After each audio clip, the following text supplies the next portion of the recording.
The barracks were alive with the restless noise of recruits who had just finished another grueling day of drills. Boots clattered against the concrete floor.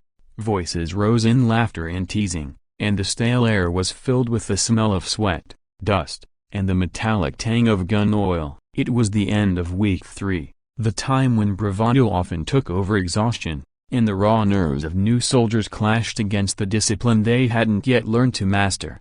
Among them was Recruit Simmons, a cocky 20-year-old who wore arrogance like a badge of honor. He had the kind of smirk that made others want to wipe it off his face and a laugh that always came at someone else's expense. His jokes and comments often made him the loudest in the room, but it wasn't wit that carried him, it was cruelty. On the far bunk, sitting with quiet composure, was someone who had learned long ago to ignore such things. Her name was Claire, though in this place, she was just Recruit Daniels. She had joined without fanfare, arriving with a duffel bag slung over one shoulder and a steady, measured gaze that unnerved those who thought they could break her. But what caught people's attention more than her quiet confidence were the scars of pale ridges that traced along her jawline, curled across her neck, and disappeared beneath her uniform. Some were small and thin, like scratches. Others were jagged, harsh reminders of wounds that had nearly ended her life. For the most part, the recruits had avoided commenting. They whispered behind her back,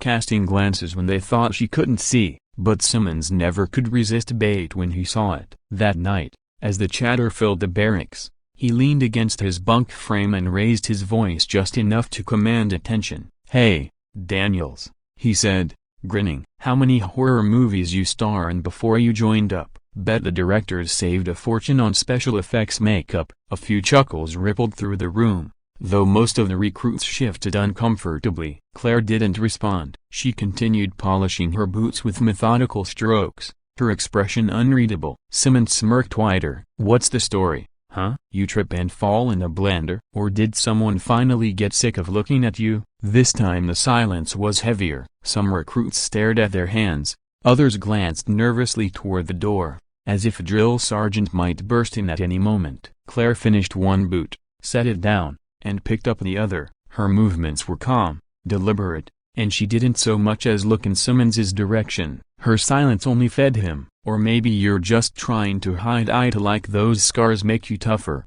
right? You think anyone's buying it?" He let out a laugh, sharp and cruel. It was then the door opened, cutting through the tension with a brisk sound of boots on concrete. Conversations snapped shut. The recruits straightened instinctively, some springing to their feet. General Marcus himself entered the room, his presence like a thundercloud. Tall, broad-shouldered, with streaks of silver through his hair and a gaze sharp enough to cut through armor, he carried himself with the authority of a man who had seen more battles than these recruits could imagine. He rarely visited the barracks personally. His appearance now was enough to silence even Simmons's arrogance. "Recruits," the general said, his voice steady, deep, and commanding. "At ease. I didn't come here for formalities." He scanned the room, his eyes narrowing slightly as if he could see right through every one of them. Then his gaze fell on Claire, still seated, her boots in her lap. For the first time since entering, Marcus's expression shifted. It softened,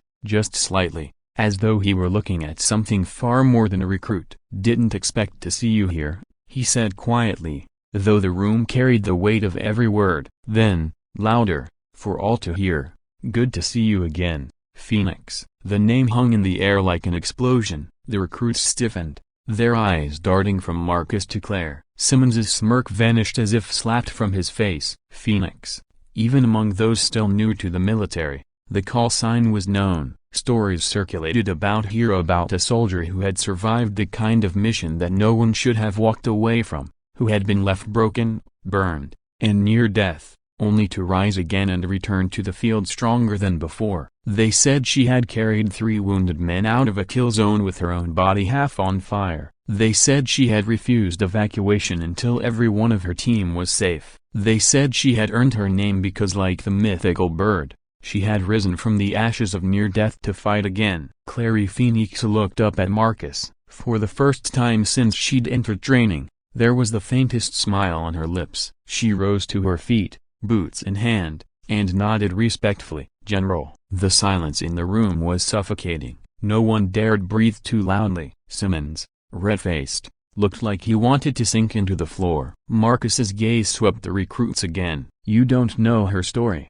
he said, his voice edged with steel, "and that's fine, you don't need to. What you do need to know is this: she's earned every scar, every mark, every ounce of respect you can muster, and more than most of you will ever deserve." He let the words hang before continuing. "Phoenix has led men twice her size through fire and hell. She's saved lives when the odds were impossible. And she chose to come back here not because she needs to prove herself, but because she's willing to start from the bottom again. That's the kind of soldier I want in my ranks. The rest of you should be taking notes." Claire's eyes flickered to Simmons briefly, then away, as if he wasn't even worth the acknowledgement. Simmons swallowed hard, his earlier bravado crushed beneath the weight of silence. Marcus stepped closer to Claire and lowered his voice, though still loud enough for the room to hear. "Good to have you here, Phoenix. This generation needs examples like you." He clapped a hand on her shoulder, firm and respectful,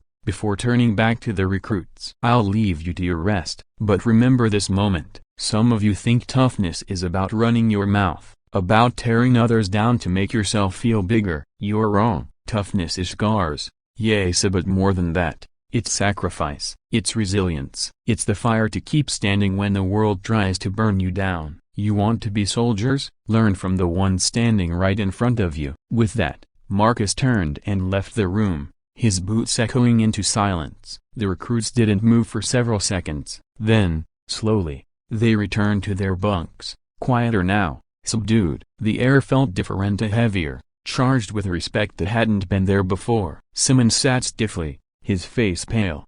The smirk was gone, replaced by something uncertain, almost ashamed. He glanced toward Claire once, then quickly looked away. She didn't spare him a glance. She sat back down, picked up her rag, and continued polishing her boots as if nothing had happened. But the others looked at her differently now. Where before there had been curiosity, even unease, now there was awe. They whispered softly, not out of mockery but reverence. "Phoenix." The name carried a gravity none of them could ignore.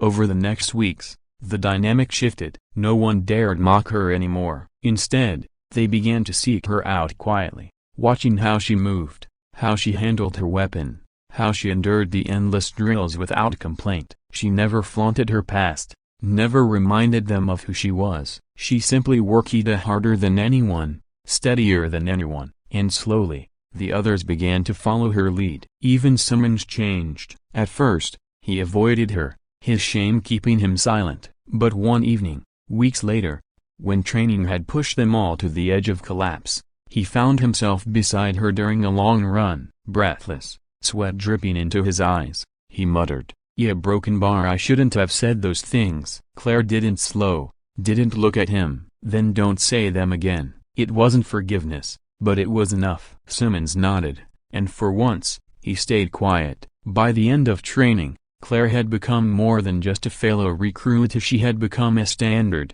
a silent leader. When the instructors barked orders, the recruits looked to her for steadiness. When exhaustion made them falter, they remembered the scars on her face and the call sign spoken by the general himself, and they found the will to keep going.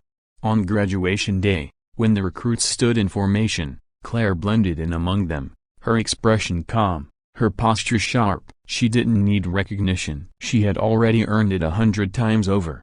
But as Marcus watched from the reviewing stand, his gaze lingered on her. And though the recruits might never fully understand the depth of what she carried, they knew one thing: they had trained alongside Phoenix, the soldier who had risen from fire itself. And for Simmons, every time he caught sight of her scars, he no longer saw them as something to mock. He saw them as a reminder of what real toughness looked like, and of the silence that had fallen the day the general spoke her call sign.